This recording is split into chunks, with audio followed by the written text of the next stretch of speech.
what do I got now? I got another Ford F-150. It's Ford F-150 month, I guess.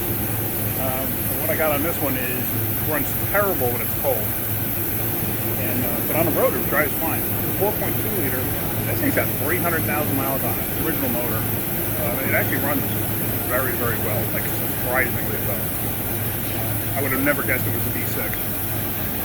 But anyway, let me just show you what I got. I got a vacuum leak. Now coming up to the motor itself, you can hear it's just not smooth. In gear it's 10 times worse. But I can hear the vacuum leak. I can't see the vacuum leak. So, got some brake cleaner here. And I can hear it's coming from the front of the motor here somewhere. So I'm going to spray it. See that?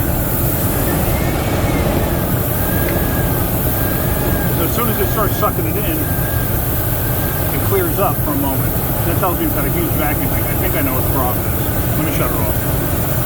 Alright, so up under the intake here is the PCV elbow, or, yeah, I think it's just a PCV elbow. There's a tube that goes to the PCV, and there's an elbow that goes to a vacuum source, and I think the elbow is basically rotted away. And you can see it right there making that turn up. And I think, yeah, you can just see it. It's rotted away, like right behind here. It's actually folded in on itself. So that tells me that it's rotted through and leaking. So this is going to be a pretty simple repair. Now let me figure out how I'm going to get in there with my big fat digits and get that thing off and see if I can't get another one. Alright, so I took the air snorkel off, and if you look closely down here,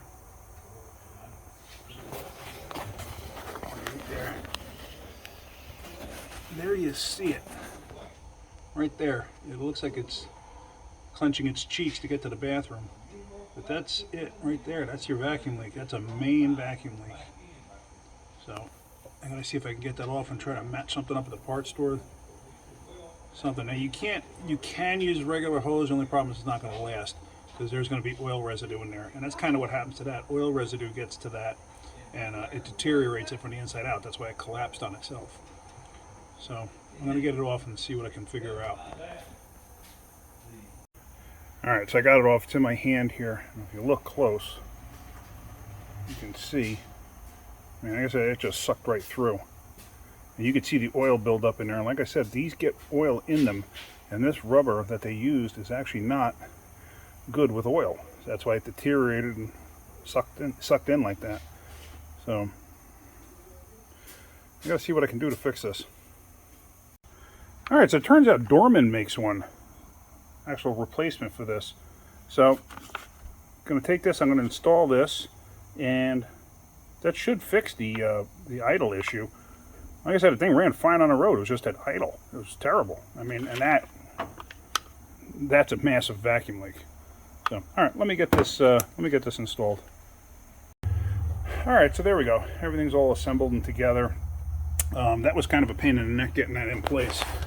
Under there, I had to go with a pair of super long needle nose pliers to get that in place. I mean, I got it on the tube, no problem, but getting it up there, I had to basically pry it off of something else to push that in place. There's no easy way to do it. So, but I got it in place. So let's actually start this up and see what we got.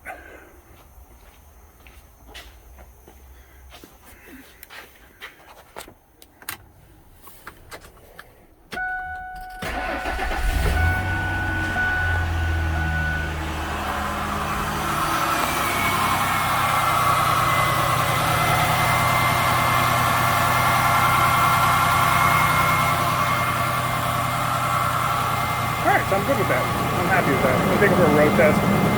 Confident everything's going to be fine. Yeah, so that's it. Vacuum leak. Alright guys, if you get anything out of my videos, hit the like button. If you could, please subscribe. That's it for now. Have a great day. Keep wrenching.